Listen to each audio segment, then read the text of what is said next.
obviously barring any technical difficulties that cause us to extend the time.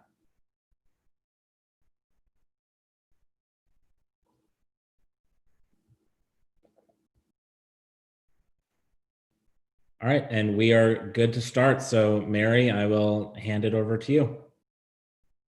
Sweet. Okay, I have this little script to read, everyone. Barring any technical difficulties that cause us to. All right, we have received the message to get started. So we'll call the case of Stevie Rogers and Drew Mars. My name is Mary Preston Austin. I think everybody's done this, but scoring judges, please look to the 2 buttons on the lower left of your screen and remember to keep your audio and video off unless the bailiff tells you otherwise.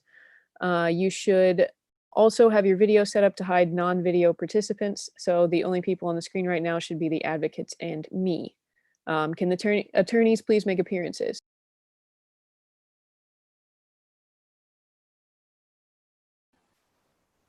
Good morning, Your Honor. Your Honor, my name is Bailey Brown, and I'll be representing the plaintiff in this case. May my co-counsel please make his introduction? Absolutely. Good morning, Your Honor. My name is Ulysses Kevin Lynch. I as well will be representing the plaintiff in today's case. Thank you. Today we'll be representing our client, Mr. Steve Rogers. Good morning, Your Honor. Good morning. We are also joined today by Mr. Mercer Bond. Good morning, Your Honor. Good morning. And that concludes introductions for the plaintiff. And the defense? Yes, Your Honor. Good morning, Your Honor. My name is Keen Nolan, along with my co-counsel, Ms. Dodu. I represent the defendant in these proceedings, Mr. Drew Mars. Good morning, Your Honor. Good morning, everyone. We're also joined today in court by Ms. Ryan Cabrera. Good morning, Your Honor. Good morning. And that concludes introductions for the defense. Are there any other pretrial things before we proceed to opening statements? Just a few, Your Honor. First, we would like to check that you have access to the bench book. Yes, ma'am, I do. Secondly, we'd like to invoke Rule 615 that sequesters all witnesses that are not currently testifying, with the exception of Stevie Rogers and Drew Mars as party representatives. Is that a joint motion with the defense? Yes, Your Honor, no objection to that. Then it shall be invoked. The plaintiff has no other pretrial matters. And Mr. Nolan? Yes, Your Honor, just a few. First, we'd like to ask your preference when showing demonstratives. Would you like us to first ask for permission or just go ahead and display those demonstratives when appropriate? Go ahead and ask unless it's already been entered into evidence. Yes, Your Honor. And we'd just like to make note of stipulation number 16 of the pretrial order. This states that exhibit 1 through 7 have been pre-admitted and can be used at any time for any purpose. Good to know. Thank you. With that, the defense is ready to proceed with opening statements. Great. Okay, we will now hear opening statements from each party. Everyone should make sure they're in speaker view. That button is in the upper right-hand corner of your screen. Attorneys, please remember to mute your audio when other attorneys are speaking. And the plaintiff can proceed.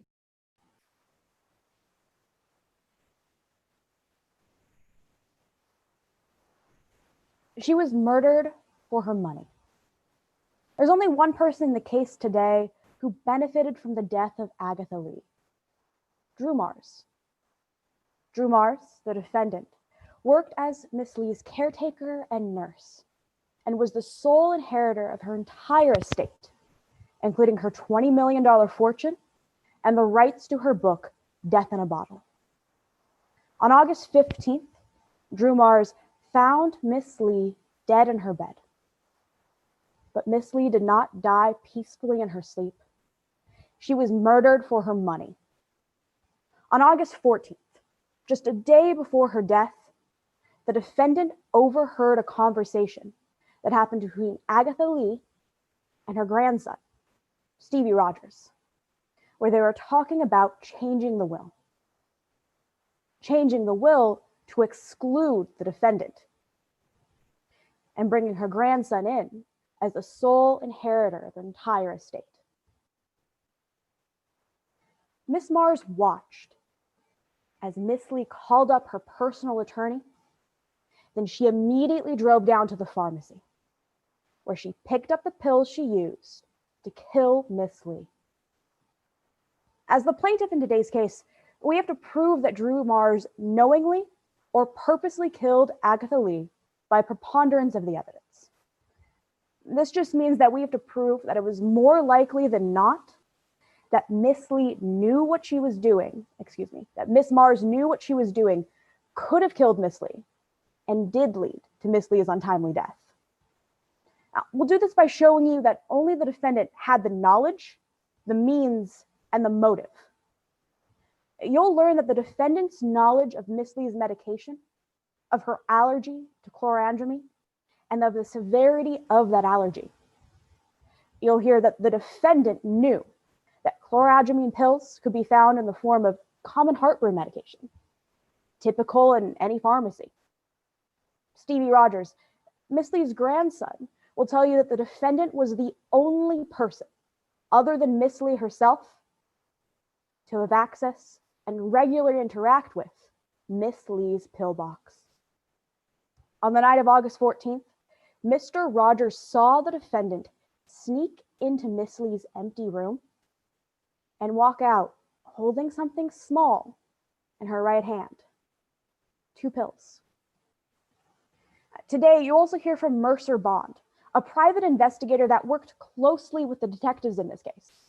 Mr. Bond will tell you that the defendant's fingerprints were the only fingerprints found on the bag that contained a pill bottle of chlorandramine, a bag that was found in the defendant's closet. You also learn that the defendant was desperately in need of money. And you'll hear from the private investigator that on August 14th, the defendant knew Miss Lee had left everything to the defendant in her will. And that on the day of the will reading, the defendant lied about knowing. Agatha Lee was murdered for her money, and the defendant is the only person who had the knowledge, access to the means, and a motive. At the end of today's trial, my co-counsel, Mr. Kevin Lynch, will ask you to find the defendant guilty. Thank you. Thank you, Ms. Brown. Does the defense wish to make opening statements? Yes, Your Honor.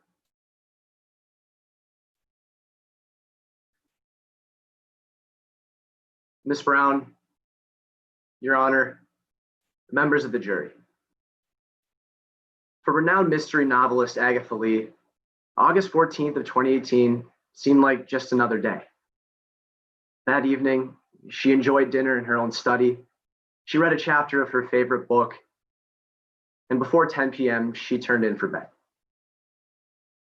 She went to sleep with her caretaker, Drew Mars, in the room next to her, and her grandson, Stevie Rogers, downstairs. August 14th seemed like a normal day. But the truth is, it was far from that. The next morning, Mr. Mars went to go wake Agatha Lee, but something was wrong. He tried and he tried to wake her up, but it was too late. Agatha Lee was already dead. And that's because on August 14th of 2018, someone went into Agatha Lee's pill organizer and replaced her arthritis medication with a medication called chlorandramine. Agatha Lee had a fatal allergic reaction to chlorandramine, and she died in her sleep the night of August 14th.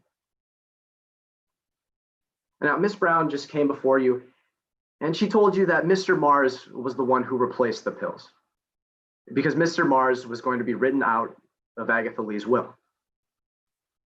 Now, there are actually 2 key facts that we, the defense, agree with the plaintiff on.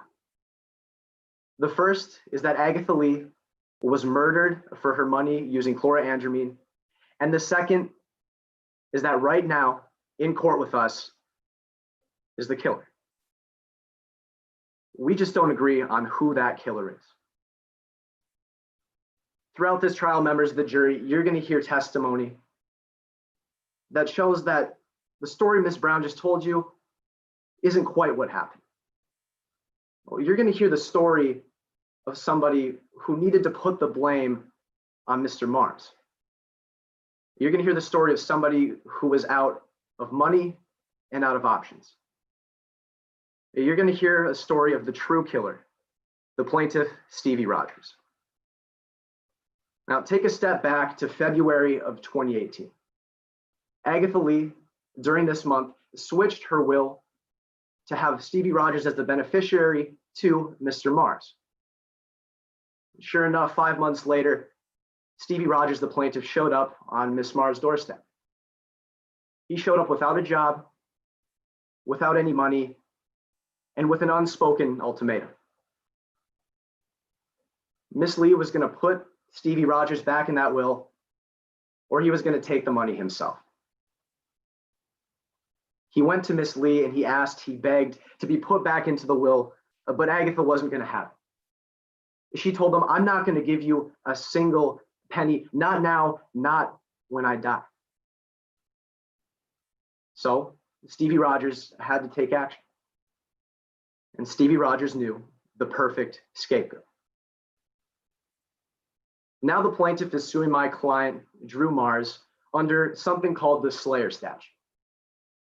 The Slayer statute states that if somebody is to kill another person, knowingly or purposely, they are not able to receive any of the decedent's estate. Now, putting that simply, in today's case, if you were to decide with the plaintiff, that would mean that the will going to Mr. Mars would be void and the inheritance would go to Stevie Rogers. And if you were to decide in favor of the defense, that means that the will would stay in place as Agatha Lee intended, and Mr. Mars would receive the money. Now, as the defense, we have no burden of proof in today's case. We don't have to call a single witness, produce a single piece of evidence. That all lies on the plaintiff. And under the Slayer statute, the plaintiff has to prove their case by a preponderance of the evidence. And that means that they have to show that it was more likely than not that the defendant knowingly or purposefully killed Agatha Lee. That means at the end of trial, members of the jury, you're going to have to weigh the evidence in favor of my client and against my client and determine which side lays heavier. Now, throughout this trial, what you are going to hear is that this is a case about a plaintiff who is out of money and out of options. As a defense, we're going to call Agatha Lee's biography writer, Ryan Cabrera. She's going to tell you a story about how Mr. Mars and Agatha Lee had a great relationship. She's also going to tell you that the day that Agatha Lee was killed, she told Miss Cabrera about the conversation she had with Stephen. Only this time, she told Miss Cabrera that she told Stevie no. But we'll then call the defendant, and you'll get a chance to meet him yourself. And he's going to tell you his side of the story. He's going to tell you about all the years he spent with Agatha Lee and how just 5 months after having the will switched over, that's when Stevie Rogers showed up. He's going to tell you about his relationship with Agatha, and he's going to tell you about the conversation he overheard between Stevie Rogers, the plaintiff, and Agatha Lee. At the conclusion of this trial, my co-counsel, Ms. Dodu, is going to come before you. She's going to review the facts and the evidence with you one last time, and she's going to show you how this case is about a plaintiff who was out of money and out of options. She's going to ask that you find Mr. Mars not liable. Thank you. Thank you, Mr. Nolan. All right. Before the plaintiff calls its first witness, I will ask everyone to switch to gallery view. The button's in the upper right-hand corner of your screen, and that will allow you to see the attorneys and witnesses at the same time.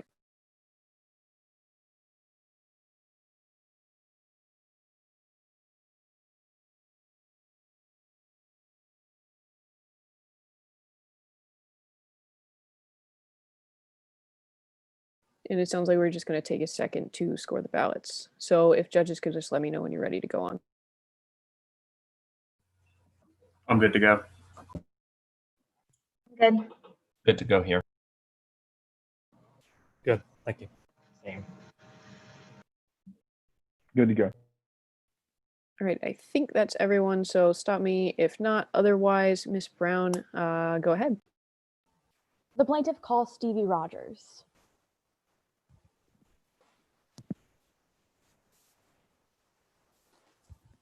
Good morning, Mr. Rogers.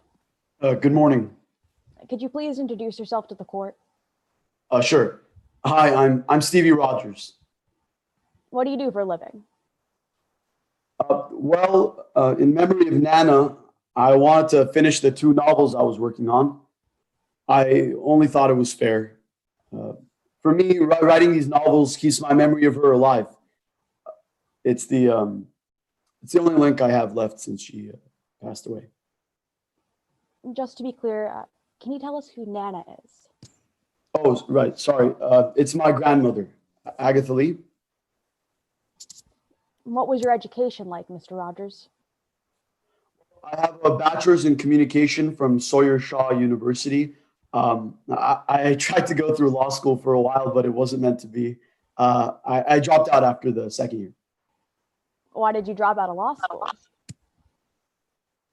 Well, stress got to me.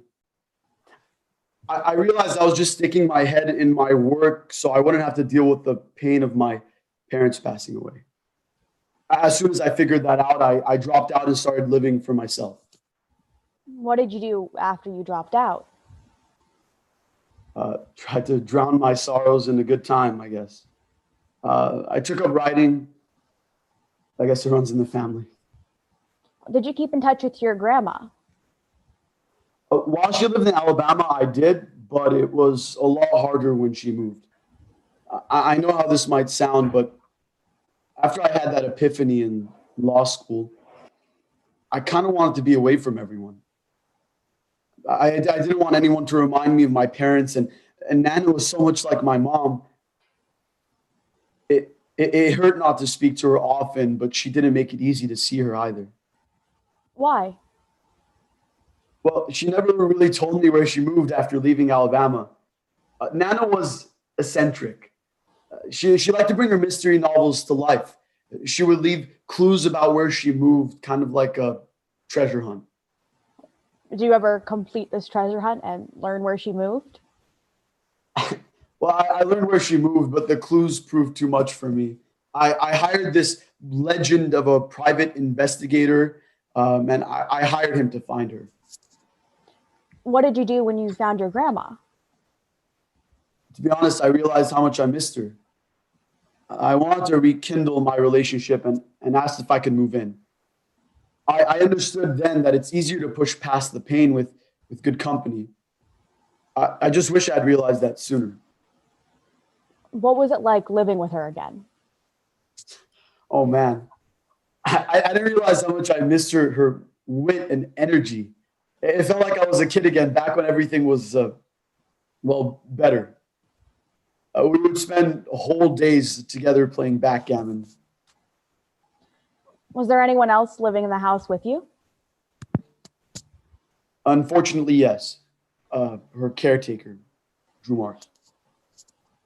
What was your relationship like with Drew Mars?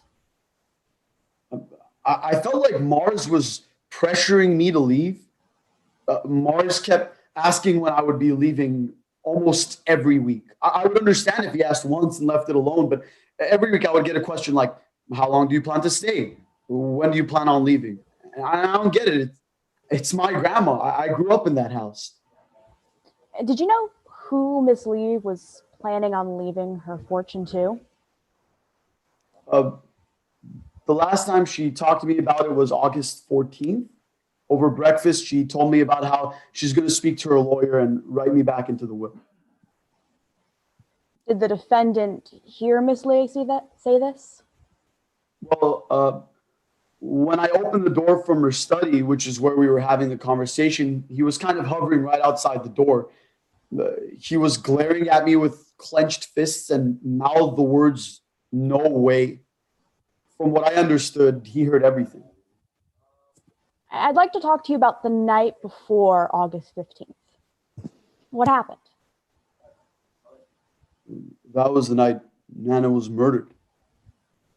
Let's start at the beginning. What time did you last see your grandma that night? That was around 9:30 p.m. when I said goodnight to her in her study. Did you stay in your room all night? No, not really. I went downstairs to get a drink. Did you see anyone when you went downstairs? Yeah. Well, on my way down the stairs, I saw Drew Mars heading towards Nana's bedroom. Do you know if your grandma was in the bedroom at this time? No, Nana was in her study at the time. She left the light on, and anytime she leaves the light on, she's there. So I know she hadn't gone to bed yet. Did you see the defendant holding anything? There was something in his right hand as he was approaching the bedroom. He held his palm up like this with his fist clenched.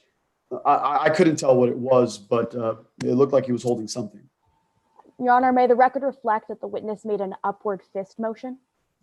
It shall. Mr. Rogers, what did you do when you saw the defendant head out of your grandma's bedroom? I just went to bed. I mean, looking back at it now, I wish I'd stopped him then. But I mean, at the time, I didn't think anything of it. I'd like to talk to you about what happened in the morning of August 15th. What did you wake up to? Mars woke me up in the morning and told me that my grandma had died in her sleep. What did you do? I immediately ran to see her. I couldn't believe she was gone. I mean, I checked her pulse and I just immediately broke down. Mr. Rogers, what happened next? Mars didn't call anyone for help, so I dialed 911 and called Mercer Bond, the private investigator I had hired to find Lee earlier, when I was able to pull myself together. I mean, just the day before, we had been laughing about her beating me in backgammon for the third time. I needed to know how she died. Thank you, Mr. Rogers. No further questions, Your Honor. Cross-examination? Good morning, Mr. Rogers. Good morning. I'd like to talk to you. I'd like to go back to your financial situation before moving to Lee Manor. Sure. You inherited $2 million at the age of 21, is that correct? That's right. After my parents passed away, they had left a trust fund for me. I was able to get that money right after. And yes, it was in the sum of $2 million. Thank you, Mr. Rogers. And you lived off of this money, is that correct? That's right. I used it to pay my expenses. You didn't have a job and you didn't feel the need to work, is that accurate? Mostly, I used that money to invest in certain tangible assets, but I never had a 9-to-5 job. No, you're absolutely right. So that's a yes. Yeah, that's correct. Okay. However, at some point in time, this money started to run out. Is that correct? In my bank account, you're absolutely right. It did, but I still had assets that I could sell. And at some point in time, you had $12,000 left, and you knew you needed to find your grandmother. Well, I'm not too sure if those two things are related. I did have $12,000 left, but 2018 was the 10th year of my parents' anniversary.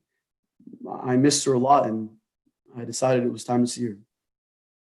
So redirecting you back to my question, that's when you decided you had to find her, and then you hired a private investigator.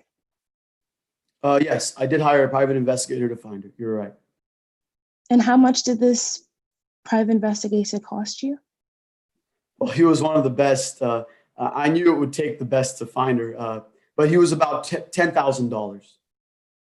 So from the instance where you had $12,000 and your private investigator cost you $10,000, By the time you got to Lee Manor, you had $2,000 left. Is that correct? Do you mean overall or just specifically in my bank account? The money you had left would have made approximately $2,000. Okay, then that's not true.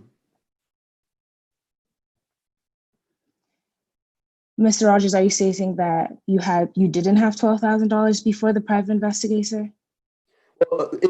You're absolutely right if you were talking about the bank account, because I did have $12,000 in my bank account. You're right. And after I paid the private investigator, I had about $2,000 left in the bank account, but I still had a bunch of tangible assets that I could sell off. So my overall net worth was probably around $600,000. Mr. Rogers, you had $2,000 left. But In the let's bank move my account, focus back. yes. Let's move my focus back into your arrival at Lee Manor. When you hadn't seen your Nana for almost 7 years, is that correct? From 2011 to 2018, you had not seen Agatha Lee. Yes, you're right. I was traveling at the time. You had not contacted her, you had not responded to her letters, and you hadn't seen her in person. No, that's incorrect. Could you please explain? Oh, yeah, sure. Well, although I hadn't responded to her letters, it's because she didn't really put a forwarding address on it. You know how she was. But I did call her in 2017 to wish her a happy birthday. When you got to Lee Manor, with the help of your private investigator, Mr. Bond, you had received a letter earlier stating that you were being disinherited and you will no longer be the sole inheritor. Is that correct? Yes, that's right. I got that letter in February of 2018. So prior to moving into Lee Manor, you knew that Drew Mars, who she had stated in her letter, would be the sole inheritor of Agatha Lee's inheritance. That's absolutely right. And so you knew, in the same light, that Drew Mars would be coming in between you and the $20 million. Objection, Your Honor. Argumentative. Vince, do you have a response? Your Honor, it's stipulated that, and stated in Mr. Rogers' statements, that the amount of the inheritance was $20 million. And if he was the beneficiary, which he stated he would be initially, that would have been the money he would have received. Why is this argumentative? Your Honor, this attorney quantified this information as Drew Mars coming in between the defendant and the $20 million. That's argumentative. This counsel can say that Drew Mars was inheriting this money and that Stevie Rogers no longer was, but saying specifically that she was coming between Stevie Rogers and the $20 million is simply argument.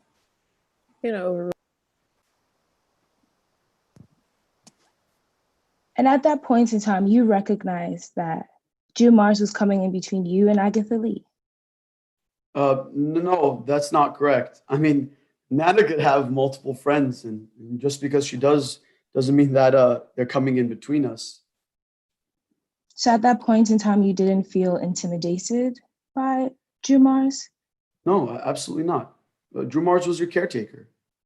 You didn't feel frustrated by the fact that she was always in your business and getting into conversations that you had privately with your grandmother? Objection, Your Honor. 100%. Compound and argumentative. Sustained on compound. Please break it up a little bit. Yes, Your Honor. At that point in time, you felt that Drew Mars was always trying to eavesdrop in your conversations with your grandmother. Yeah. Let me get one thing straight. I was frustrated at that, but I wasn't intimidated by Drew Mars. Simply the fact that he kept asking me when I was going to be leaving was slightly frustrating. You're right. Let's move on to August 14th, Mr. Rogers. Sure. After you had your regular breakfast with your grandmother, Drew Mars left with Agatha Lee. Is that correct? That's right. I believe she went to have lunch. Exactly. So there was a point in time when you were in Lee Manor with no one else around. Is that correct? Yeah, that's right. That usually happens when Nana goes out to lunch. I didn't really know too many people in Midland, so I just kind of like to stay home and work on my novels. And approximately what time were you at the house alone? Um, Sorry, could you clarify your question? How long Yes. was I at the house No, alone? what time did they leave? You could probably refresh my memory, but I think they left around 1:30. It was 11:30, but all right. 11:30, my bad. In that light, you were at Lee Manor for several hours that were unaccounted for. Is that correct? Yeah, that's right. Several hours where Drew Mars wasn't there? Yes, that's correct. No one was home but me. Agatha Lee wasn't there? Thank you. No one was there but you. That's right.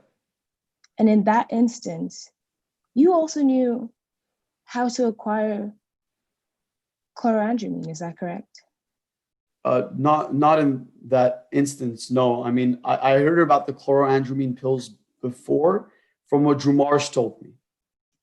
Okay, so you knew that chlorandramine could be potentially dangerous to your grandmother.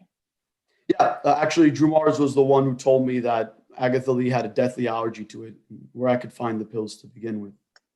So you knew it could potentially harm and be fatal to your grandmother. Yeah, I knew that she had a fatal allergy to it. That's correct. And you knew how to acquire that drug. Is that correct? From what Drew Mars told me, he said you could pretty much get it at any pharmacy because it was an over-the-counter medication. And you knew that it could kill your grandmother. That's right. I knew that she had a fatal allergy to it. No further questions, Your Honor. Any redirect? Yes, Your Honor. May I proceed? Please do. Mr. Rogers, let's get something clear.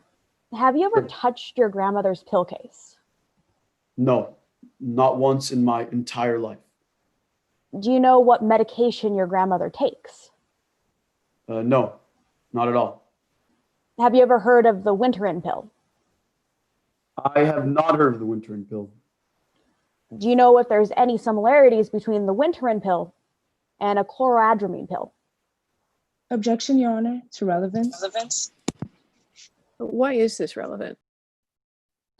Your Honor, this is relevant for this witness's knowledge to commit the crime in question. Why is it not relevant?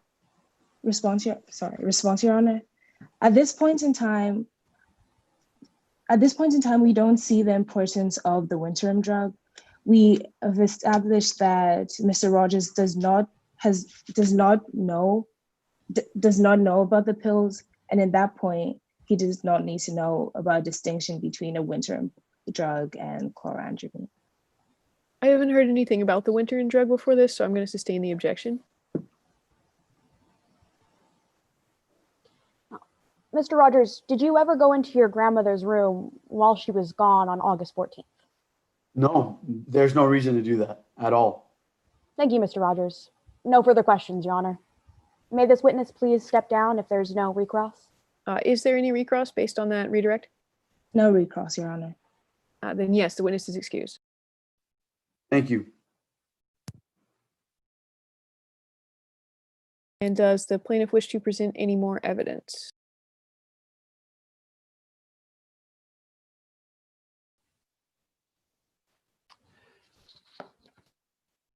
Yes, Your Honor. Unfortunately, my internet connection is a little bit slow right now. I just want to confirm, can you see me and can you hear me? I can, no worries. Perfect. And so, Your Honor, before proceeding with our next witness, may the record reflect that in accordance with prior evidentiary rulings number 19 and 21, Officer Nora Khan, the investigating officer into this case, is currently unavailable. And as a result of that, Mr. Bond may testify as to the contents of Exhibit 6, which has been already been admitted. And that's it, Your Honor. Does the defense have a different interpretation of any of that? No, Your Honor. Just to clarify, Detective Bond can testify to anything within that exhibit. Any statements that come from Ms. Khan outside of that exhibit, outside of her investigative report, those would have to fall under some sort of hearsay exception while Khan is unavailable. Great, I'll keep that in mind. I'm sorry, Your Honor, I didn't quite hear that. We'll keep it in mind. And before you start, do the judges Absolutely. need any more time, or are we good on that? I'm good. I'm good.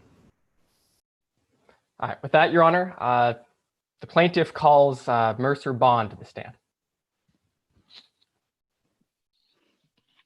May I proceed? Go ahead. Could you please introduce yourself to the members of the jury? Good morning. My name is Mercer Bond. What's your line of work, Mr. Bond? Well, I'm a private detective and I run a firm of national pedigree. I deal in one thing and, well, one thing alone, finding the truth. Well, how long have you been a private detective, sir? It's been nearly 20 years and, well, if the good Lord wills, I'll be doing it another 20. So how exactly did you get involved in this case? Well, I was retained by Mr. Stevie Rogers to investigate the untimely departure of his grandmother, the world-renowned Agatha Lee. When exactly did Mr. Rogers retain you? He called me at 8:45 a.m. on August 15th, 2018. He's asking me to come to Lee Manor immediately. When did you get there?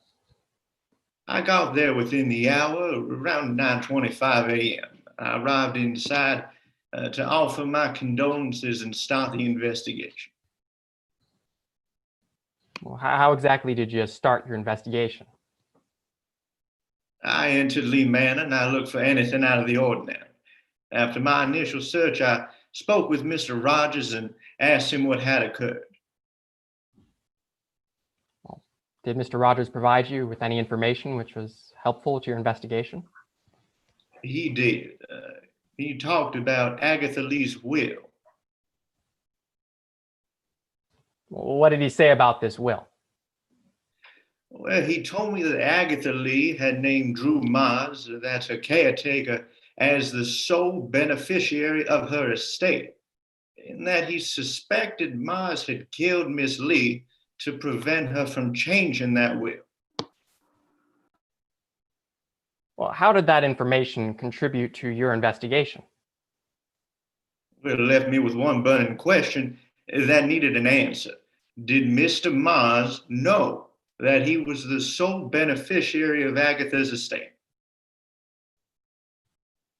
Were you able to answer that question? I was. Well, how'd you do that, sir? Well, you see, I got the chance to search Mr. Mars's laptop. Found an email where he actually talked about Agatha's will in detail. All right, Ms. Brown, could you pull up Exhibit 13, please? Constructively not showing it to the jury, but only to opposing counsel and Your Honor. Can everyone see that okay? Looks good. What exactly is this right here? Well, that's a photograph of the email I found on Mr. Mars's laptop. Is it a fair and accurate copy of that email? Yes, that's the same one I saw. All right, motion to admit Exhibit 13 into evidence. Any objections? Without objection, Your Honor. It's admitted. Now, Mr. Bond, just a minute ago, you told us that you were trying to find out if Miss Mars knew that she was in that will. What does this email say? It's that second line you see there. Mr. Mars says Agatha left him everything. He'd get every last penny of her will and estate. Ms. Brown, you can take Exhibit 13 down, and we ask that it be constructively provided to the members of the jury. Sure thing. Did Miss Mars ever say that she knew she was in that will? Well, actually, it was a bit peculiar because he said the exact opposite at Miss Lee's will reading. Mr. Mars said he had no idea he would inherit everything. When exactly did Mr. Mars say that he had no idea that he would inherit everything? Well, that was Monday, August 20th at 10 o'clock in the morning, 5 days after Agatha died. In that email in which Mars says that he did know that he was going to inherit everything, what's the date on that? Now you see, that was February 18th, 2018, over 4 months before Agatha died, and over 4 months before Mr. Mars said he had no idea.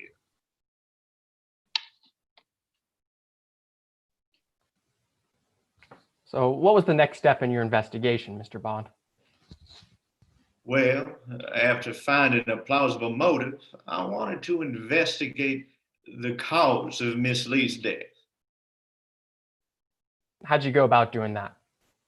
I spoke to Mr. Mars about Miss Lee's health throughout his employment. Well, what did Mr. Mars tell you about Miss Lee's health?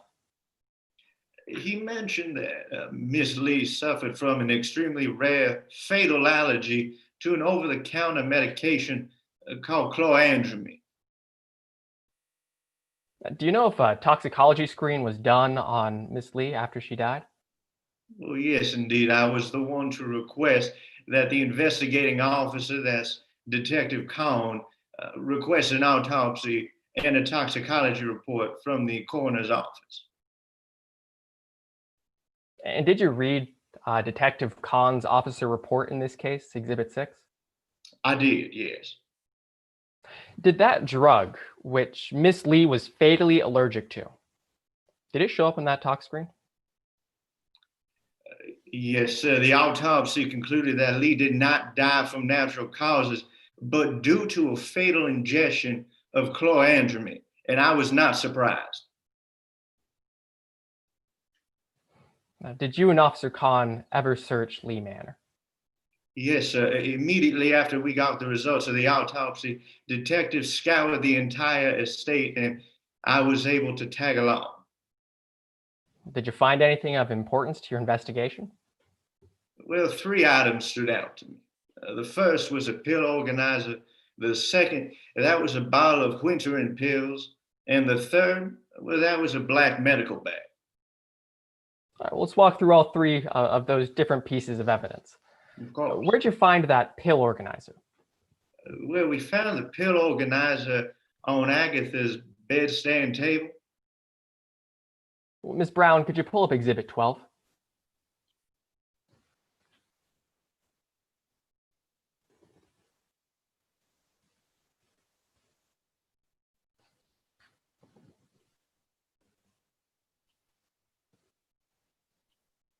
And Your Honor, may this be constructively not shown to the members of the jury?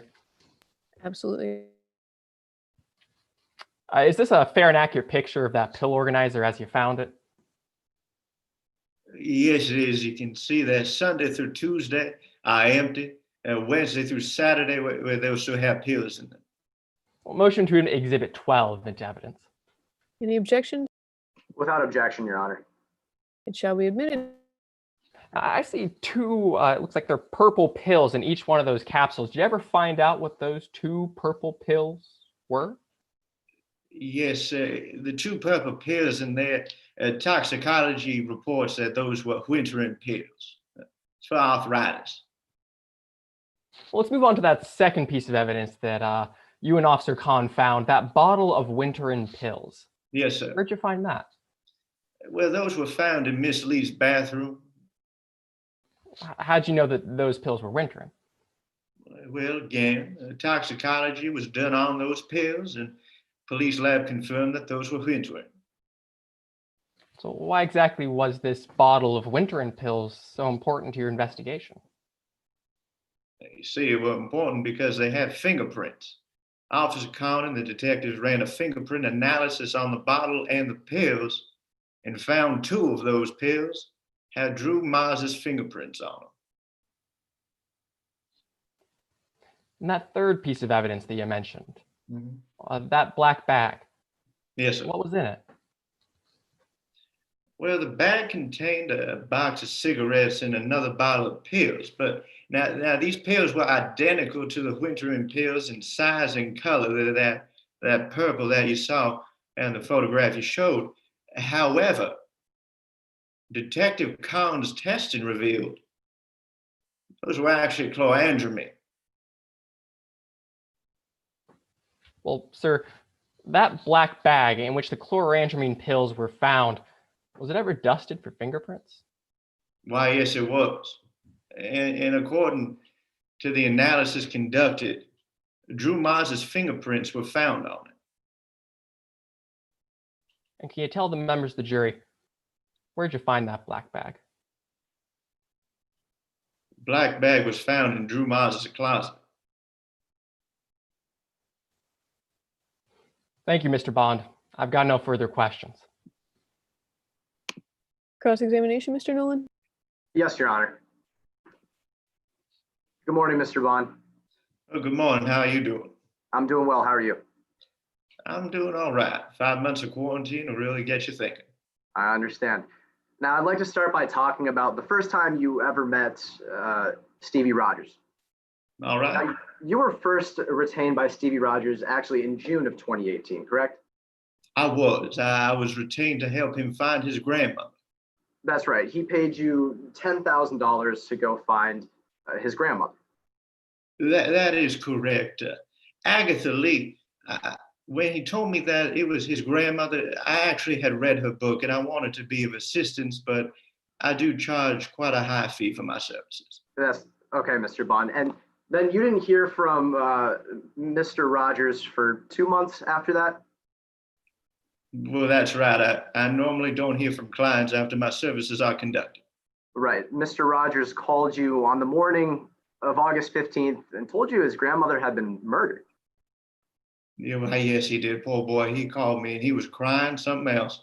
He told me to get down to Lee Manor as soon as Mr. Bond, possible. Yes, sir? You gave him the location of his grandmother in June, and 2 months later, Agatha Lee was dead. Location. Objection, Your Honor. Compound. Sorry, sir. Yeah, so you gave the information on where Agatha lived to Mr. Rogers in June, and 2 months later, Agatha Lee was dead.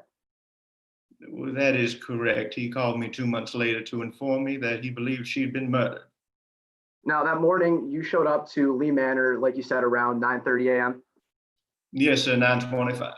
Yeah, and you found Stevie Rogers and Drew Mars there in Agatha Lee's bedroom.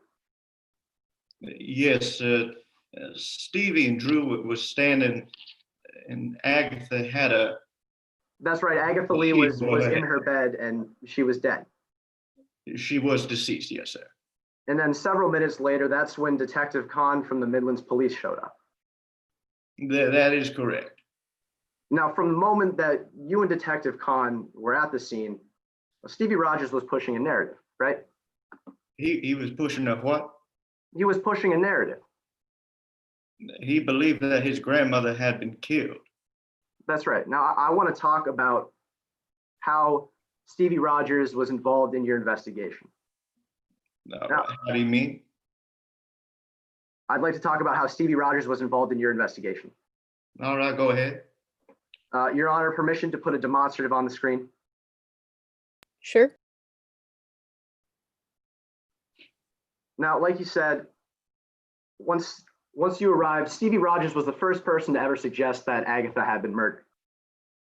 Well, yes, he had said she was in good health, and that's why he called me. That's right. And then after Detective Khan arrived, Detective Khan then went upstairs to examine the scene of Agatha Lee's bedroom. Well, yes, sir. She came up to the room to speak to all of us. Right. And then Detective Khan started taking pictures. She did start taking photographs to see if we could keep everything as they were found. And that's when Stevie Rogers very specifically requested that a picture be taken of the pill organizer. Well, yes, that was one of the items he asked to be photographed, and I concurred. Now, a little bit later, Detective Khan held some initial interviews with Drew Mars and with Stevie Rogers, correct? There were initial interviews. She also spoke to me for a little bit, yes. And during the time that she was talking with the plaintiff, he suggested that they don't cremate Agatha Lee, correct? That's correct. I believe Drew Mars had recommended the body be immediately cremated as per her wishes. That's But right. Stevie Rogers said that that could destroy evidence if she was cremated. I wholeheartedly agree. But that was Stevie Rogers who was the first person to suggest that. Yes, you're correct, sir. And then a little bit later in that interview, Stevie Rogers was the first one to ever suggest an autopsy be done of Agatha Lee. He asked about that, yes, sir. He asked about an autopsy and a toxicology report. And well, after my initial view of the scene, I asked for them as well. That's right. He was the first to suggest the autopsy. And then he went even further and suggested a toxicology report. Well, as I said, yes, sir, and so did I. Now, Stevie Rogers was the first one to specifically ask for that toxicology screen. Yes, sir. Again, the toxicology screen in the autopsy report. That's right. Now, after that, you left the scene on August 15th. Yes, sir. I, along with Detective Collins. And then on August 21st, that's when you were able to conduct the search of Lee Manor. 21st. Yes, sir. That is correct. Now, during this time, the plaintiff and Mr. Mars were allowed to stay at the house. Yes, sir. They both remained inside of the manor during that week. You know that they remained on either side of the manor? What's that? You know that they were separate the whole time? I would assume so. Now, during that time, you'd agree as an investigator, that'd be ample time for a killer to dispose of evidence? It could be, but murder's not a career and murderers make mistakes. And you'd agree that that'd be ample time for the killer to move the bottle of chlorandramine? It could be, unless they thought they got away with a crime. Right, the killer could have moved it from one room in the house to another room. That's always a possibility. The killer could have moved that bottle of chlorandramine into Mr. Mars' room. Again, sir, anything is a possibility, just as it is a killer leaving the pills in the closet. The killer could have moved that bottle of chlorandramine into Mr. Mars' closet. Objection, Your Honor. I ask my witness to be allowed to finish his answers. What was that? Your Honor, if I may have a response. Sure. I believe numerous times this witness has gone and run on. He answered my question, and so I was cutting him off after he was providing additional information. But to my specific question. Let him Your finish Honor. his sentence, but I would like the witness to stick to the questions. So, Mr. Bond, the killer could have moved a bottle of chlorandramine into the closet of Mr. Mars, correct? Theoretically, yes. Okay, now there's one last thing I'd like to ask you about. Now, you know that chlorandramine, that's an over-the-counter drug. That's an over-the-counter drug, yes, sir. That means you don't need a prescription to buy it. That's right. You can walk into any pharmacy. I believe it's available in 15 locations. You don't need to be a doctor to buy it. Well, no, that's the point of over-the-counter. You don't need to be a nurse to buy it. You don't need to be a doctor, a nurse, a cook. You don't need to be anything. You don't even have to be a caretaker to buy it. That is correct. Anybody could walk into a pharmacy and buy a bottle of chlorandramine pills. Yes, sir. Over the counter. Thank you, Mr. Bond. I have nothing further, Your Honor. Redirect based on that? No redirect, Your Honor. At this time, we ask that Mr. Bond be allowed to step down. However, at this time, we would like to read out loud a portion of Exhibit 6, which has been pre-admitted onto the record. Defense have a problem with that? Just a moment to allow me to pull up Exhibit 6, Your Honor.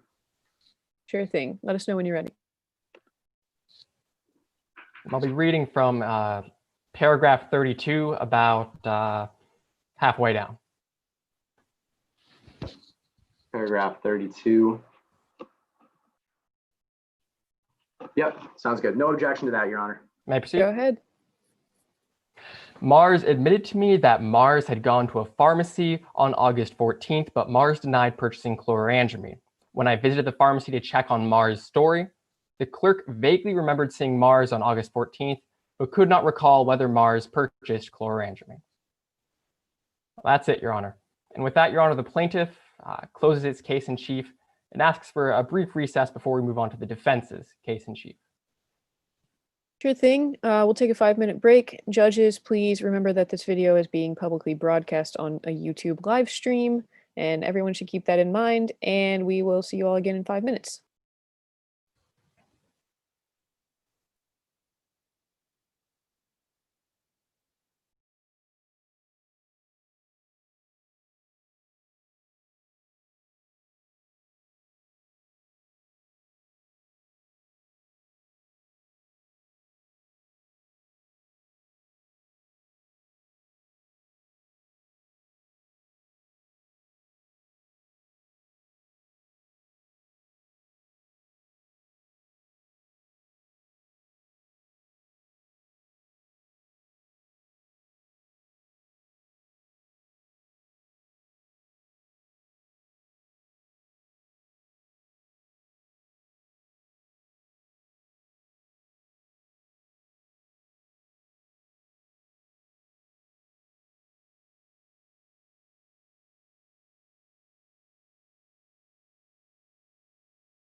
Are all the judges back?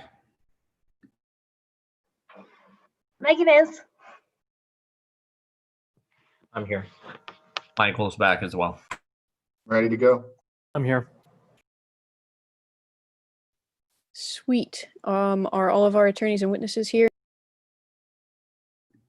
No, I'm gonna clear the breakout rooms now, so they'll be back. I just sent you a text, Devin, but what am I supposed to be enforcing all loss, or how strict are we being with that? We're not really being strict about it, but just keep it in mind if objection arguments get unruly. We're halfway, a little bit under halfway, I think. So we should be fine. Nicholas got out. Nick, are you back?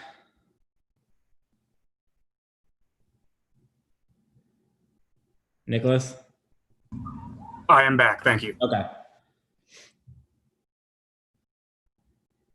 Yeah, so it's on them, but keep it in mind if objection arguments get too unruly. Okay, cool.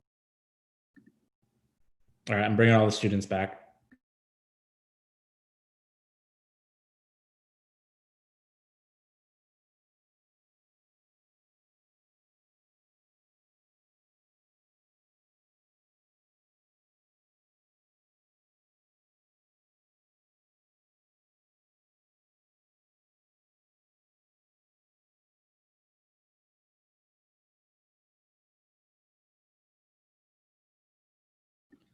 All right, it looks like all those team members are back in. So presiding judge Preston Austin, go ahead.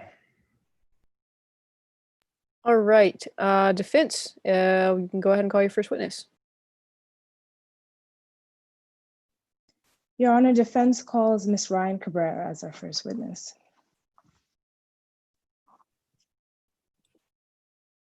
Good morning. Good morning. Could you please introduce yourself? Sure. Hi, everyone. My name is Ryan Cabrera. And what do you do for a living, Ms. Cabrera? I'm an author here in Midlands. I've been working on nonfiction pieces for about the past 2 decades or so, mostly writing biographies. And how do you know Miss Agatha Lee? She was actually the last person I wrote a biography about. Back in 2018, we worked pretty closely, me interviewing her so I could tell her story to the public. And what made you interested in writing her biography? I mean, Agatha Lee is something of a legend. A couple years back, she wrote this famous mystery novel called Death in a Bottle that just really blew up. She became a household name, but no one really knew much about her life. Back in 2015, I actually reached out to her to see if she'd let me tell her story, just because there was so much that I wanted to know, and I'm sure other people wanted to as well. And did she ever respond when you reached out to her? She did. It took a little while. She didn't actually reach back out to me until 2018, but she sent me an invitation to come visit her, and we discussed the terms for writing the book together. And when you were invited to her manor, did you ever interact? How did you interact with Miss Lee and after she agreed to be interviewed for your book? Sure. So basically what we did, we would meet up a couple of times a week for about 6 months we met. And we would just kind of like talk through different things about her life. I guess they were technically formal interviews, but they really felt more like conversations where we would just kind of talk through her writing process, her background, her thoughts for different mystery novels, just really get a chance for me to learn everything I could about her. And how often did you meet with her? We met very regularly. I would say on average, probably like 3 times a week or so. Once you arrived at Lee Manor, was there anyone else living with Agatha Lee? Yes. When I arrived back in February of 2018, she was living with her housekeeper and nurse, Mr. Drew Mars. And did you ever personally interact with Drew Mars? Yeah, a couple of times. He lived with her, and whenever we would meet at her house, he would always be around. bring us tea, come talk with us sometimes. We weren't like super good friends or anything, but we interacted pretty frequently as well. And did you ever observe Miss Lee and Mr. Mars interacting? Oh yeah, basically whenever we were at Miss Lee's house, I would see the two of them interact. What did you notice about their relationship? I mean, they seemed really close. A lot of the times when I would see them together, Drew was doing things for her, like bringing her tea or medications or whatever. But he seemed really affectionate towards her, and she would always talk really positively about him as well. They seemed like they, really cared about each other. And did you ever spend time with Miss Lee alone? Yeah, for sure.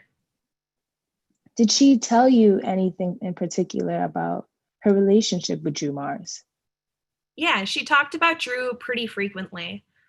She told me that Drew was like family to her, and that she really wanted to make sure that he was taken care of after she passed. She even mentioned at one point that she intended to leave her estate and all her books and everything to him through her will. I would like to move on to August 14th. What were you doing on that day? On August 14th, I had a meeting scheduled with Agatha. We went out to a restaurant. We're going to talk a bit more about the book. And how did Agatha Lee seem or appear when you met with her? She was acting a bit off from the start. Agatha is really an eccentric person. Once she gets chatting, it takes a lot to get her to stop. But that day, from the beginning of our meeting, she was kind of downcast, not very talkative. She seemed kind of preoccupied. What did you guys talk about? Well, she started to talk about her grandson, her grandson Stevie, which wasn't something we really talked about all that often. And did any parts of this conversation stand out to you? Yeah, I mean, usually Agatha was an open book, but she was being really cryptic when we were talking about her grandson. She told me that she really hoped that he would forgive her and that she hoped that she had made the right choice. Objection, Your Honor. Hearsay. Response? Objection. Sorry. Your Honor, this is not a hearsay statement, as there's no truth value asserted to the statements whether Agatha Lee hoped that Rogers would forgive her and that she made the right choice. We're simply arguing for the subsequent action of Mr. Rogers, which the defense's contention today is that Mr. Rogers did kill Agatha Lee. Was this statement made to Mr. Rogers? This statement was made to Ms. Cabrera, and as Agatha Lee is not here at the moment, the statement should be allowed in. You have a response to that? May I be heard, Your Honor? Please do.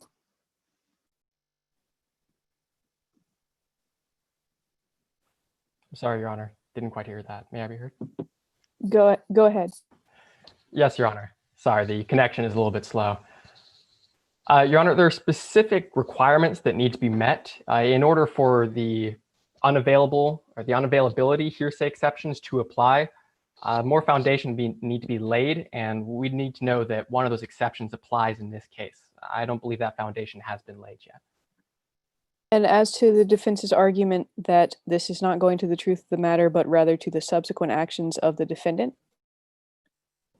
Well, Your Honor, there is no direct link between these statements and the subsequent action of Stevie Rogers, because Stevie Rogers wasn't even present for these conversations. We believe that counsel is trying to backdoor an inadmissible hearsay. Based on that, I'm going to sustain the objection. If you have anything else to offer, then please do so. Thank you, Your Honor. Motion. Sorry, what was that? Mr. Kevin Lynch, I believe? Motion to strike, Your Honor. It shall be stricken, yes. Did she tell you what the conversation was about when she was referencing her grandson? No, she wouldn't tell me any specifics about what had happened earlier that day.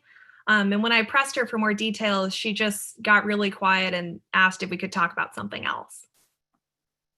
And did you ever make plans with Agatha Lee again? Unfortunately, no. Later that night, Agatha died, so that was the last time that we were able to meet. Thank you, Your Honor. No further questions. Cross-examination? Yes, Your Honor. Thank you for being here, Ms. Cabrera. Sure. I want to pick up right where you left off with that conversation on August 14th between you and Miss Lee. Yeah, no problem. You asked Miss Lee if you could set up another meeting, correct? Yes, I did. I asked her if we could meet up on Friday, but she said she was unavailable because she had to meet with her attorney. You actually suggested that Friday, correct? Yeah, like I said, I wanted to meet on that Friday. And Ms. Lee, when you suggested Friday, said no. Yeah, that's correct. She said she had a meeting with her attorney. Right. She told you that she had a meeting that Friday with her attorney. Yes, like I said. You don't know why she was meeting with her attorney, correct? No, she didn't tell me what the matter was about, and I didn't pry. You don't know if she was meeting with her attorney that Friday in order to change the terms of her will. Objection, Your Honor, to relevance. Why is this relevant? Okay. Your Honor, I believe in the defense's opening statement. They spoke a lot about a conversation which Miss Lee had, or if I may make an offer of proof outside the presence of the members of the jury. Go ahead.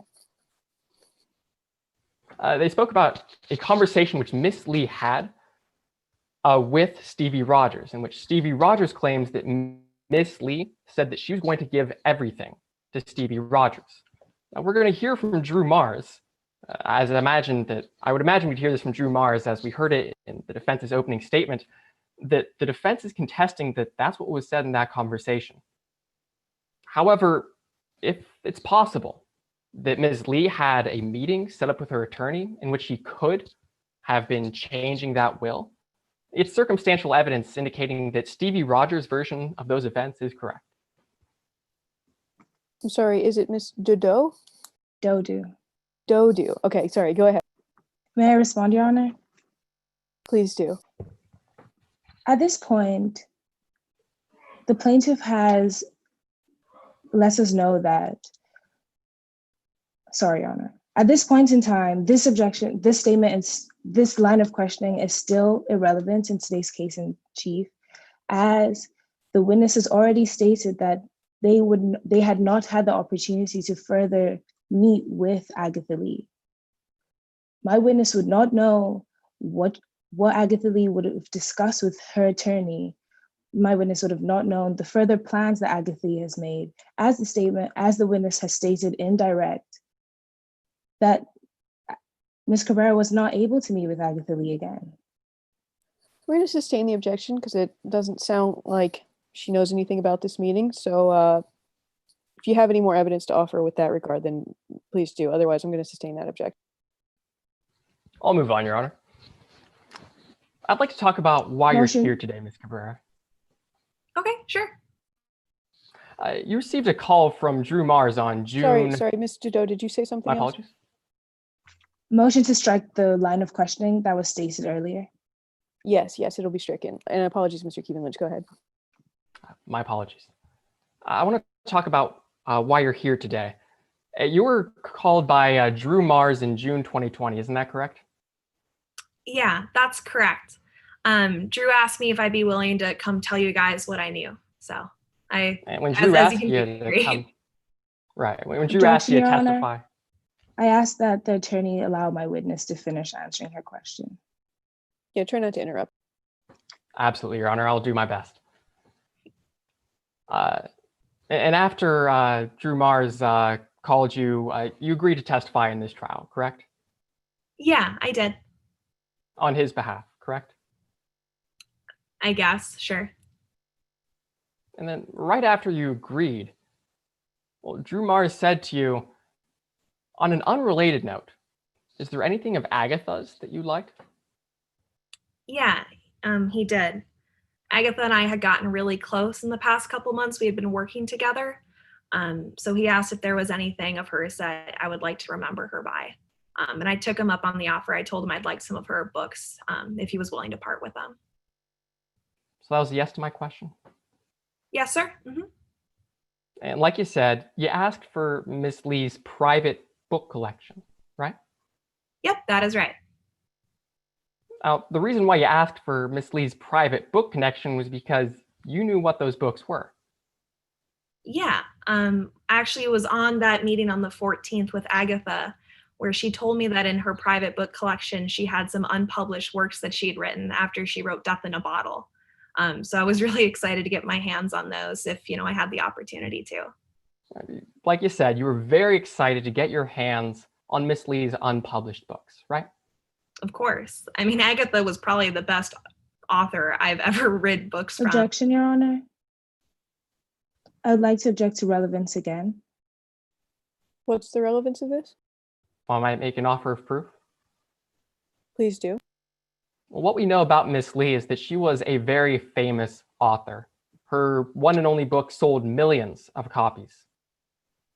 Now, what we're also going to learn is that when Miss Cabrera asked Mr. Mars to give her those books, well, Mr. Mars told her that if Mr. Mars wins this trial, those books would be hers. This goes to bias, Your Honor. That sounds relevant. Overruled. Ms. Cabrera, you knew that Miss Lee was a very famous author, right? Yes, sir, that's correct. A very famous author who only ever published a single book. Yes, that was Death in a Bottle back in the 80s, I want to say. That single book, it sold millions of copies. Sure did. Mm-hmm. So you knew that those unpublished books, well, they could be worth a lot of money. Yeah, I figured they could be. I mean, she was an incredible writer. I really wanted to read what else she had made, even if she hadn't published them. But one of the reasons that you were so excited to get those books is because you were aware they could be worth a lot of money, right? Sure. And then, when you asked for those books, Drew Mars said to you, if I win this trial, those books are yours. Isn't that right? Yeah, he did. Thank you. I've got no further questions. Any redirect, Miss Dodu, based on that? Redirect, Your Honor. Go ahead. Ms. Carrera, I'd just like to ask you once again about the relationship you observed between Drew Mars and Agatha Lee. Sure. Objection, Your Honor. Yes? Outside the scope of cross-examination. How does this relate to cross-examination, Mr. Dodu? Your Honor, opposing counsel has tried to speak into the bias of my witness, and I would like to further clarify or explain or clarify my witness's lack of bias. That sounds within the scope. Go ahead. Yeah. Ms. Cabrera, could you please speak about the relationship you've observed between Agatha Lee and Drew Mars? Sure. Through the couple of months that I got to know Agatha really well, it became pretty clear to me that her and Drew were very close. And the three of us would interact pretty frequently and talk about Agatha's life. She'd tell us stories. She kind of became a mentor to both of us. And you observed that the relationship that they had built had transformed into more than just a friendship and past the average caretaker relationship. Yeah, that's something. Objection, Your Honor. Leading. Sustain. Ms. Cabrera, what else did you observe about their relationship? Yeah, so when I would see them interact, you could really tell that Drew kind of would dote on Agatha. And, she really liked the attention. You could tell that as well. And she would, talk very positively about Drew. She would very frequently, say that he was like family to her. They seemed really close. Thank you, Your Honor. No further questions. Anything else from the plaintiff? No, Your Honor. Thank you, Ms. Cabrera. You're excused. And if the defense would like to call any more witnesses, please do so. Yes, Your Honor. The defense calls Drew Mars.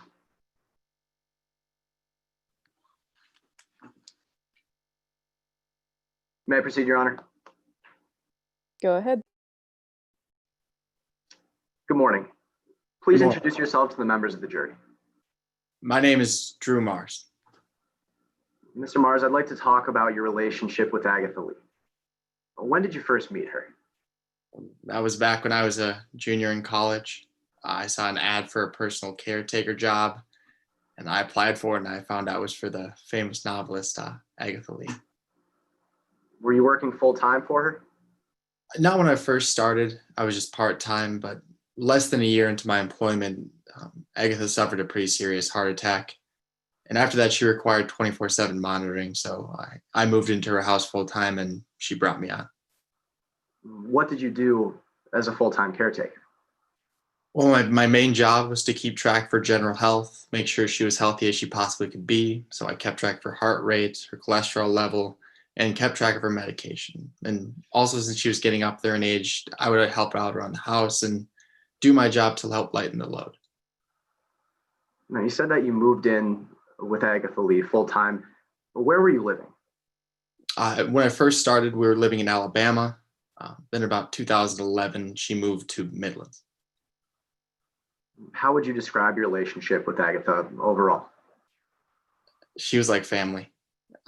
When I first started, it was a job, but from the very first day, she really treated me like one of her own. Well, Mr. Mars, I'd like to move and talk about Agatha Lee's family. Could you tell us what you know about her family? Yeah, Agatha had a daughter, but she passed away shortly after I started. And her husband had already left her before I started, and all she had left was her grandson, Stevie. Did you ever meet Stevie? Yeah, when I first started, Stevie was always over to visit in the summer. They had quite a special relationship, and Agatha would really light up anytime Stevie came around, but he stopped visiting as much as he got older. Well, when did he stop visiting? Well, shortly after his mother died, I didn't see him for around 9 years. Well, Mr. Mars, I'd like to turn and talk about the will of Agatha Lee. Now, were you aware that Agatha Lee had a will? Yes, I was. And when were you made aware of that? Well, in early 2018, she had actually brought up the topic of the will to me, and she showed me her 2 copies of it. Was there any difference between the two? Yes, she showed me the original copy in which she left everything to Stevie. And then she showed me an updated copy that she was going to leave everything to me. How did that make you feel? I mean, I was shocked. She did everything for me, Agatha. I mean, she paid all my bills that could support me and my family. She gave me a place to live, food to eat. I didn't feel like I deserved it. Do you know if Stevie Rogers ever knew about the change in the will? Yes. Shortly after Agatha switched me over to be her sole inheritor, she sent Stevie a letter.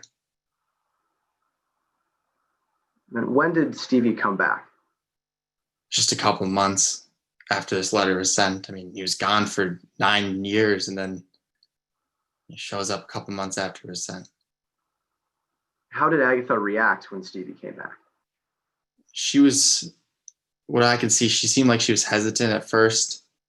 She kind of kept Stevie at an arm's distance, but Stevie kept showing her a lot more attention, and eventually she warmed up to him. Did their relationship continue to improve? It did.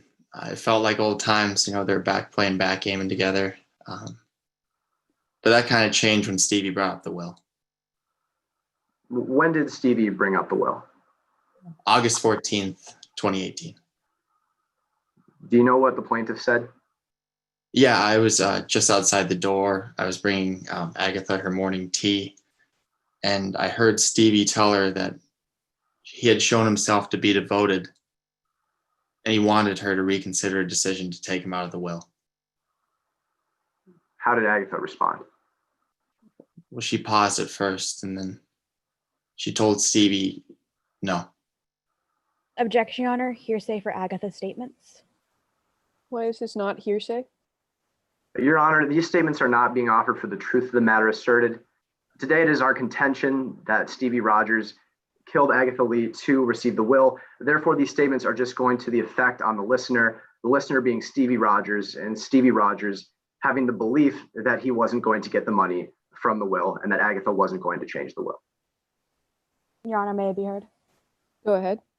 Your Honor, if these statements, these statements do go to the truth of the matter asserted, because Stevie Rogers had to have heard the no and believed it to have any effect on him to begin with. In addition, Your Honor, effect on the listener applies if there's immediate action afterwards. In this case, Stevie Rogers makes no immediate action. If I may, Your Honor. Yeah, if you have something new to add. Just that the action doesn't have to occur immediately, but this was on August 14th, and it is our contention that Stevie Rogers killed her later that night. Would the plaintiff be open to a limiting instruction, letting the jury know that they're not to take this no as a true statement, but rather just how it may have affected the defendant? I'm fine with that limiting instruction, Your Honor. All right, we'll proceed with that. Mr. Nolan? Yes, Your Honor. Mr. Mars, did you hear Agatha say anything else to Stevie? Yes, Stevie tried to protest and ask her to reconsider, but she cut him off and said that she wasn't going to let him live a lifestyle of slothfulness and indirection. I mean, she was never going to give him anything again. Objection, Your Honor, hearsay. Are we all good with continuing with the same limiting instruction, or do you have an additional argument? I'm fine with the same limiting instruction, Your Honor. We are amenable to that, Your Honor. The jury will be instructed to take those statements only for the effect they may have had on the listener. Now, after Miss Lee told Stevie that she was going to refuse to put him back in the will, what happened? Well, Agatha came out, and she ran into me and said that she wanted me to take her to lunch, so I did. All right, Mr. Mars, I want to walk through the rest of the events of August 14th and make a timeline for the jury. Your Honor, permission to share the screen to show a demonstrative? Please go ahead. Now, Mr. Mars, do you remember what time it was that conversation ended? Not the exact time, but it was sometime before noon. And what happened after Agatha came out of her study? Well, like I said, she asked me to take her to lunch, so I drove her and dropped her off. She's getting lunch with her friend Ryan, and then I ran some errands myself. What happened after you ran these errands? Well, the two of us went back to Lee Manor, and she just said that she was going to go take a nap. Do you remember what time that was? That was 2 p.m. that we got back. I'm gone for a couple of hours. And do you remember what time it was that Agatha said she was going to take a nap? Well, it was just after we got back. We just took our shoes off, so 2:15 maybe. And what did you do after that? Well, Agatha had actually asked me to make some scones for dinner that night, and I'm not much of a baker, so I knew if I wanted to get it done in any sort of time, I had to get started right away. So I hopped over to the kitchen. Do you remember what time dinner was served that night?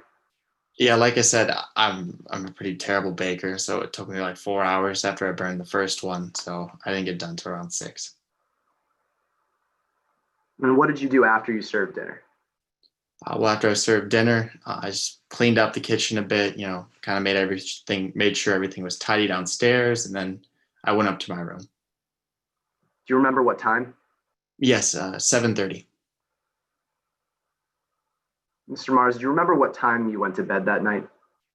It was a couple hours later.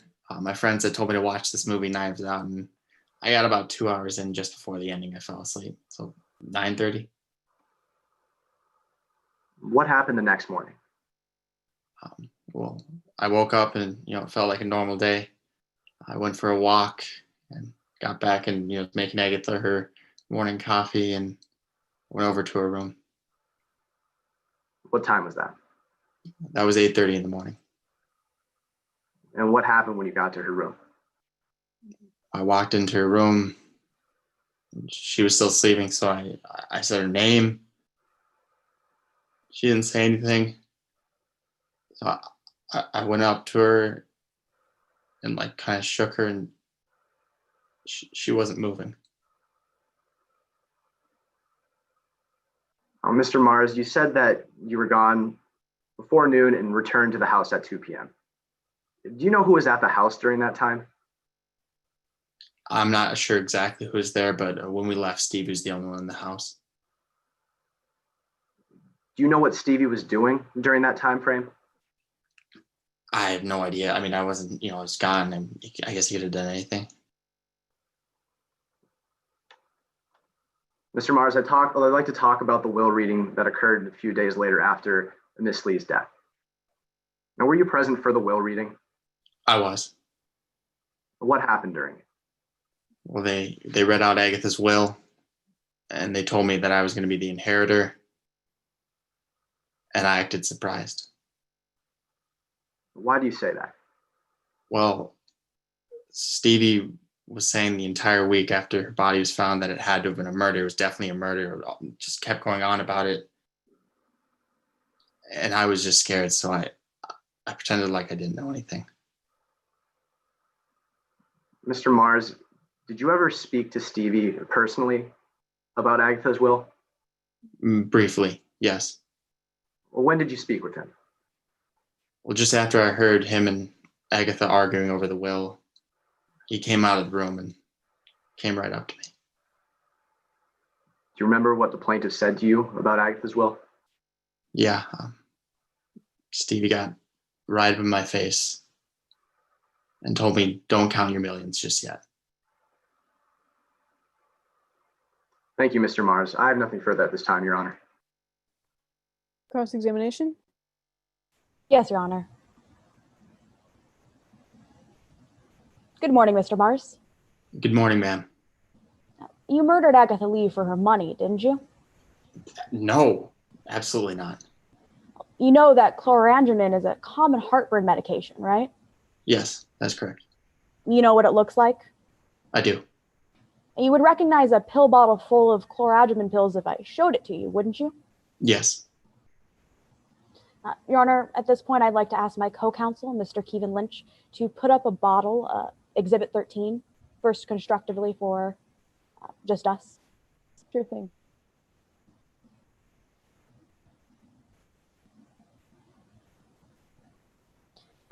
Mr. Mars, you recognize this bottle, right? It just looks like a bottle of pills, yeah. It's the same bottle you were shown during your deposition? That's correct. And this is a fair and accurate copy of what you were shown, right? Yes. Your Honor, motion to enter Exhibit 17 into evidence. Any objections? Without objection, Your Honor. It shall be admitted. Now, this bottle of chlorantranine, it was found in your closet, wasn't it? And that's what they told me. Your Honor, at this point, I'd like to ask my co-counsel to please take down the exhibit. Go ahead. Chlorantranine, you can find it in any pharmacy, can't you? Yes, it's just a standard heartburn medication that's available over the counter. You're also familiar with the drug Winterin, right? That's correct. That's Agatha's arthritis medication that she had been taking. That's right. You know Agatha Lee takes 2 pills of Winterin every day. That's correct. You're the one that fills up Miss Lee's pill box every week, right? Yes. And Winterin pills and chlorantranine pills, they look identical. Yes. You know that Agatha Lee has a deadly allergy. That's what I was told when I first started at the job by the previous caretaker. She told me that she had a really bad allergy to it. So you know this, right? That's correct. Mr. Mars, I'd like to talk to you about your relationship with Miss Lee. Absolutely. You started working for Miss Lee in 2008. Yeah, while I was still in college. And you worked with her all the way up to 2018, right? Yeah, it was pretty great. So 10 years. I wish it was more. During that time, Miss Lee was your only source of income. That's right. She just took care of me. She paid you for your work? That's right. And at the end of every year, she would give me a raise. I just didn't even have to ask her. She gave you room and board. That's right. She, I didn't have to pay for anything to stay there. She gave me food every night. She'd feed me. She even paid for your medical expenses? That's correct. And in 2018 and 2017, she was actually paying for you to continue your education. Yes, But in 2018, you only had $20,000 left in your bank account. Isn't that right? that's right. My family, I wouldn't define us as the richest. So I was also supporting myself in addition to them. That wasn't quite my question, Mr. Mars. You only had $20,000 left in your account.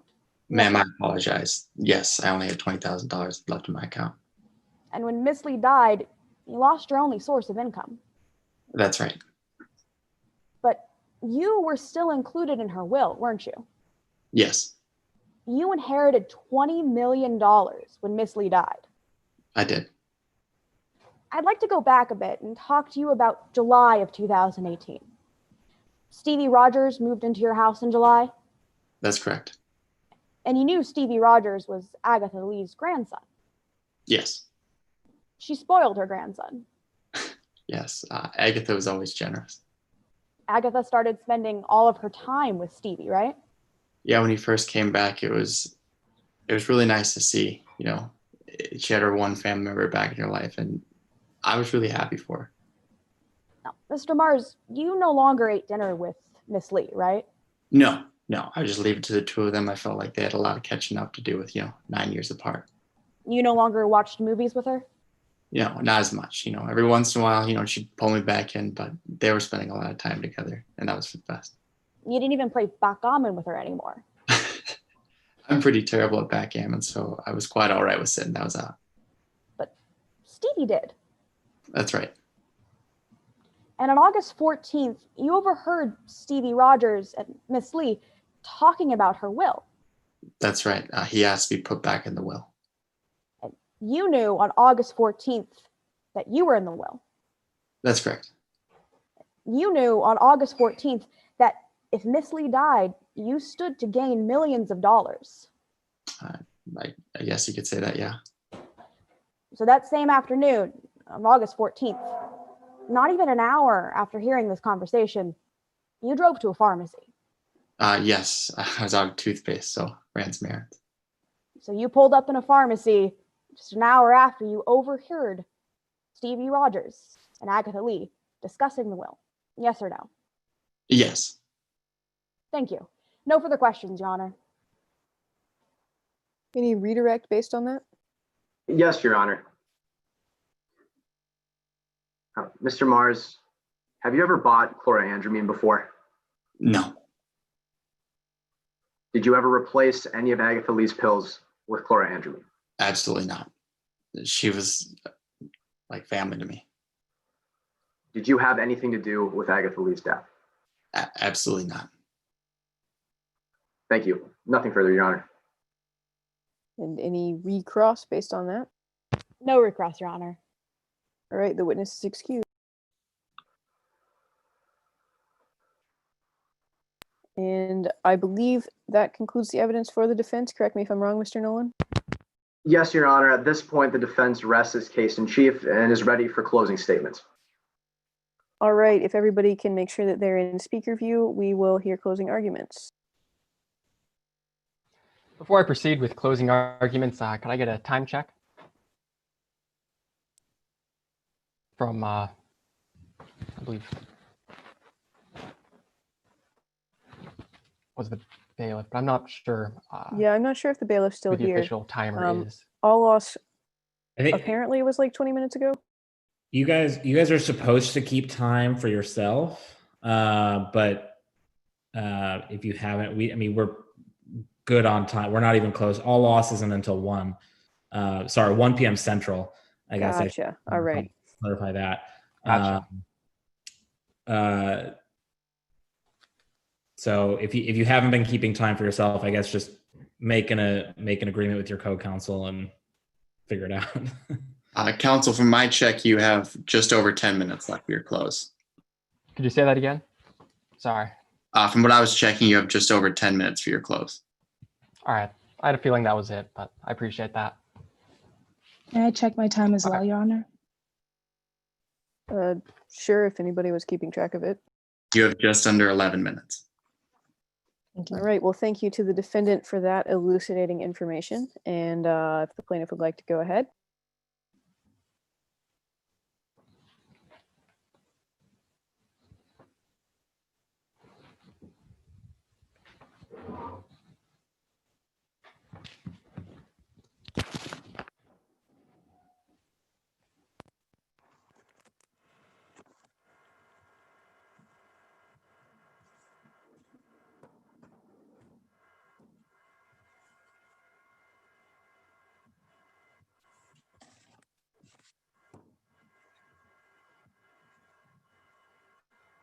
Members of the jury, this case was a murder for money. You see, on August 14th, the defendant learned that he could lose over $20 million in less than 24 hours. Well, the defendant knew that earlier that day, Miss Mars had said that she would leave everything to Stevie Rogers. Miss Mars didn't know when Miss Lee would meet with her lawyer to make that change. So Miss Mars had to act fast. She drove to a pharmacy. She bought chlorandramine pills, which she knew could kill Miss Lee. She snuck over to Miss Lee's room and placed those pills, which she knew were identical to the Winterin pills that Miss Lee took every day. She put them in Miss Lee's pill organizer and took out 2 Winterin pills. Members of the jury, Miss Lee trusted Drew Mars. She probably never even knew what happened to her. But we do. We know that this case is a murder for money. As the plaintiff, it was our burden to prove that to you. We had to prove to you by preponderance of the evidence that Drew Mars knowingly or purposefully caused the death of Miss Lee. And to break that down for you, it just means we had to prove to you it's more likely than not that Drew Mars killed Miss Lee. We have done that by showing you that this case is a murder for money. So let me walk you through exactly how it was that we showed that to you. We showed you the motive, we showed you the means, and we showed you the mistakes the defendant made. Let's start with the motive. We heard today that the defendant realized she could lose $20 million. She overheard a conversation in which Miss Lee told her grandson, Stevie Rogers, that she was leaving everything to him. Now, of course, Drew Mars took that stand, and Drew Mars told you that, no, that's not the way it happened. Miss Lee actually said that she wasn't planning on taking her out of the will. She wasn't planning on putting Stevie Rogers back in the will. Members of the jury, when you're trying to decide who's right about that conversation, whether or not it was Drew Mars who was getting kicked out of the will, or whether or not it was Stevie Rogers getting kicked out of the will, there's one fact I want you to remember. Less than an hour after that conversation, Drew Mars drove to a pharmacy where she could buy chlorandramine pills. There's only one reason for that. And it's because she had an idea. She had a plan. And that brings us to the means, how the defendant went about committing this murder. Members of the jury, it's pretty simple. We know that the defendant went to that pharmacy because that's what Nora Khan found. On top of that, members of the jury, we know that the defendant had all the necessary knowledge. She knew what pills Miss Lee was taking. She knew that chlorandramine pills could be substituted for those pills. And at every step of the way, we see how the defendant did. The defendant was seen carrying something over to Miss Lee's room the night before she died. Members of the jury, that brings us to the mistakes the defendant made. First mistake the defendant made was thinking that she would never get caught. And the reason that she thought she would never get caught was because she thought that no one would investigate this. Remember that lie that you heard about today? The defendant was at the will reading of Agatha Lee, and the defendant said that she had no idea she was going to inherit everything. Something the defendant admitted on that stand was a lie. The reason the defendant chose to make that lie, to tell that lie, was because he thought that he could get away with it. Members of the jury, what the defendant didn't know is that Mr. Bond and the police would investigate this crime. So what did they find? Well, they found the fingerprints which tie Drew Mars to this crime. First, members of the jury, we heard about a bottle of Winterland pills. The bottle of Winterland pills that Miss Lee kept in her closet. We heard that 2 of those pills had Drew Mars' fingerprints on them. Members of the jury, I want you to think about what that means. It means that Drew Mars took 2 pills, which had already come out of that pill bottle, and put them back in that pill bottle. And I want you to ask yourself, why? Because the most likely explanation is because she needed to substitute those 2 Winterland pills for 2 chlorandramine pills. That brings us to the second mistake the defendant made. Inside the defendant's closet, a black bag was found. That black bag, it had a single fingerprint on it. And that fingerprint was on the zipper, and that fingerprint belonged to Drew Mars. Inside that bag, there were chlorandramine pills. The same pills that probably killed Miss Lee. And there's one thing about that piece of evidence I want you to pay particular attention to. It's where that fingerprint was placed. The fingerprint wasn't on the side of the bag, like it would be if she had bumped into it while digging through her closet. It was on the zipper. That was the jury. That means the defendant was the last person to have closed that bag. There's only one explanation for why that would be. She knew what was in there, and she knew that she had to hide those chlorandramine pills. Members of the jury, now that we've walked you through the motive, the means, and the mistakes the defendant made, I want to ask you answer some reasonable questions that you might have. Could Stevie Rogers have committed this crime? Members of the jury, what the evidence showed us today is no. It's just not likely. How do we know that? Well, one, Stevie Rogers didn't have the necessary knowledge to have come up with this plan. Stevie Rogers wasn't the one giving Miss Lee her pills every day. That was Drew Mars. Stevie Rogers would never have known that chlorandramine pills, that those could be substituted for the Winterland pills in Miss Lee's pill organizer. This plan would never even have occurred to Stevie Rogers. And on top of that, members of the jury, Stevie Rogers had no motive to commit this crime. He told you that while he only had $2,000 in a bank account, he had other physical assets, things he could have sold if he needed to. But he didn't need to sell those things. The reason he needed to sell those things was because he was staying with his grandmother. She was taking care of his room, his board, everything she had, everything he asked for, she gave him. Members of the jury, Stevie Rogers had no need for money. Stevie Rogers had no motive. And so when you're in that deliberation room, trying to decide whether it's more likely than not that Drew Mars murdered Miss Lee, I want you to remember how there's one name that comes up over and over and over again.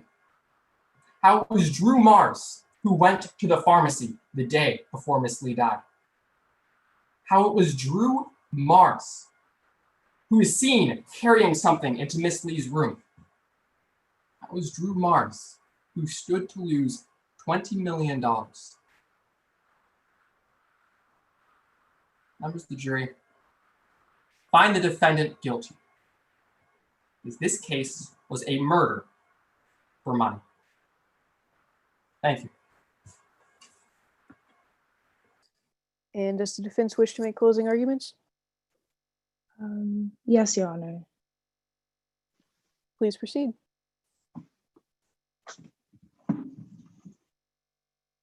Your Honor, opposing counsel, members of the jury, may it please the court.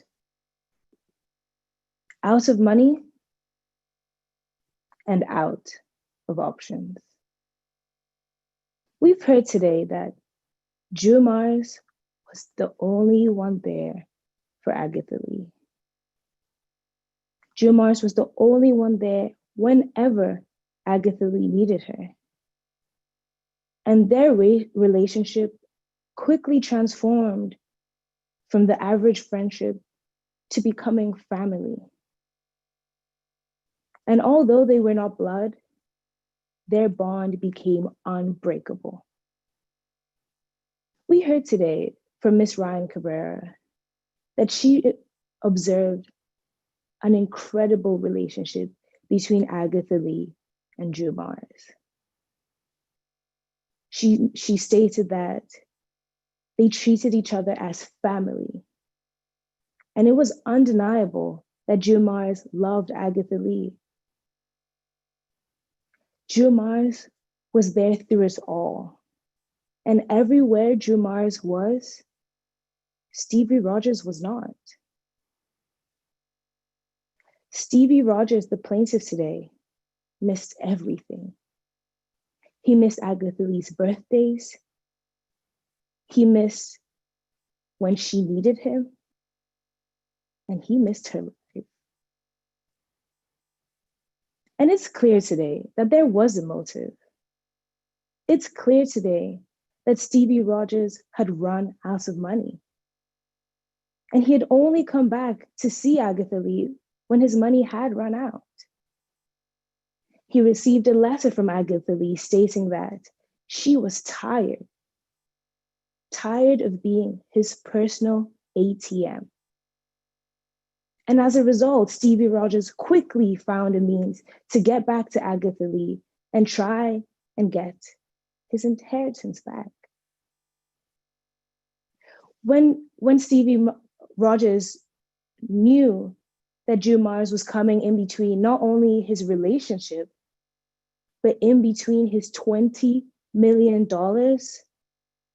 members of the jury, Stevie Rogers ran out of options. We also heard the plaintiff call on a private investigator by the name of Mr. Bond today. And members of the jury, are we supposed to believe the testimony of a private investigator who was paid more than $1,000 by thousands of dollars by the plaintiff to push his own narrative? There were constant times where Stevie Rogers told Mr. Bond what exactly he believed had transpired, and Mr. Bond followed exactly that. Members of the jury, defense has clearly laid out enough evidence to show that Stevie Rogers was capable of such an act. And when evidence like this stacks up, there's no such thing as innocence at that point.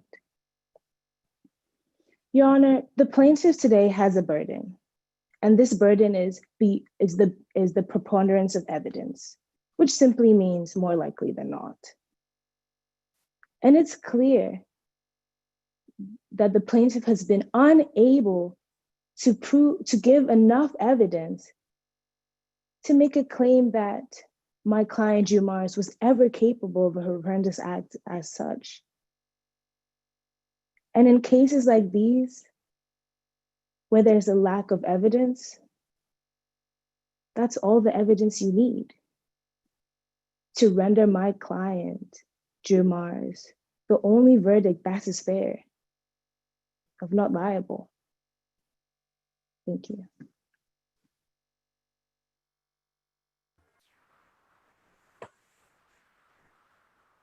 Rebuttal, Your Honor, once the scoring judges are ready. Yeah.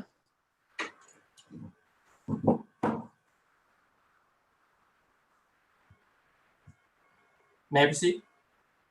Could anybody let us know if they're not ready? All right, Mr. Keevan. Members of the jury, the defense can't have it both ways. They can't expect you to believe that either that Stevie Rogers was out of money, needed money, was desperate for money, but then also ask you to believe that Stevie Rogers was paying thousands of dollars for Mr. Bond and that made Mr. Bond some kind of hack. Members of the jury, their arguments, their story, this doesn't make sense. And it's because the facts align with only one story. This case was a murder for money. Thank you.